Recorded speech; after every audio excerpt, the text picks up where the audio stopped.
what are your thoughts on imposter syndrome?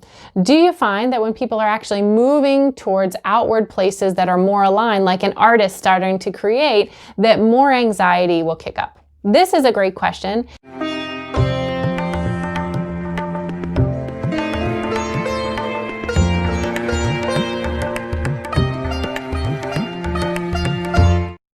Imposter syndrome is a big deal, especially for women. My understanding of imposter syndrome as a definition is just this inner voice that sort of tells us like, who am I? You're not good enough. We end up outwardly just downplaying ourselves, being less likely to speak up, always comparing ourselves, or not really owning our gifts and what we really have to offer in a way that gets them out into the world. This might seem surprising, but in my mind, energetically, in my view and experience, imposter syndrome is just one of the many things in the arsenal of mind lies that the mind and the protector system will use to try to keep us safe. More people are writing about imposter syndrome, which I think is great. I think it needs to be in the conversation and that we need to talk about it more, and women need to hear that they're not the only ones that this happens to.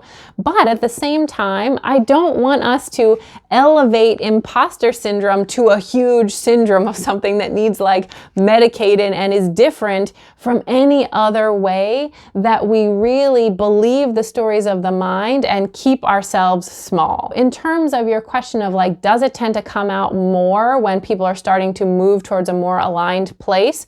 I would say yes and no. I don't think there's anything about this particular syndrome or series of patterns that occurs more or differently than any other mind lie that the mind is going to bring up. So what we want to understand as a baseline is that this is a lie that our mind tells us about ourselves, that falls short of the truth of who and what we actually are, and that ultimately, at a deep level, it's still going to be tied down to one of the three things in the basement, either, that somehow I'm inherently unworthy or not good enough, or that if I do that, somehow I'm going to end up alone and lose love, or it's just a way that is meant to somehow, in its own way, keep us safe. So approaching imposter syndrome like this, we want to notice it and turn towards it and bring it closer and shine the light on that, and then see for us, where is it that it lands in the body? What does it need? So this can be unwound just like anything else that unwinds in the system. I can say that I do think it's true that not just imposter syndrome,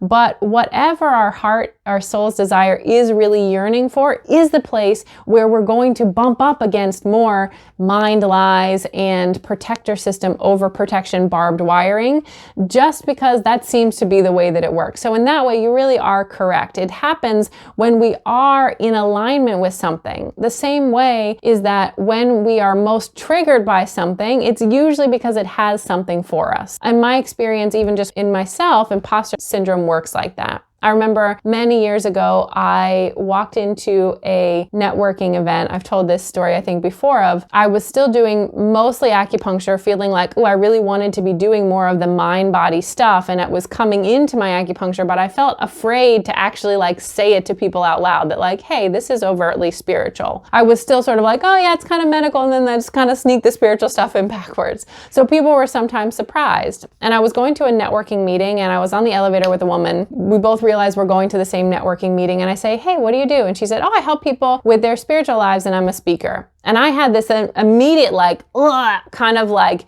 inner judgment, stomach turning, like, and I was like judging this woman in my mind. And when I reflected on it afterwards, I realized I had such a strong reaction, which I wouldn't call imposter syndrome in that way, but a strong reaction because that's actually what I was yearning to express within myself and where I was headed. So I think those are aligned, but they're also just mind stories, and we just unwind them the same that we do any other subtle body work, thread by thread of where it lands in the body. So I hope you loved this video and found it valuable. If you did, please do hit that like and subscribe button.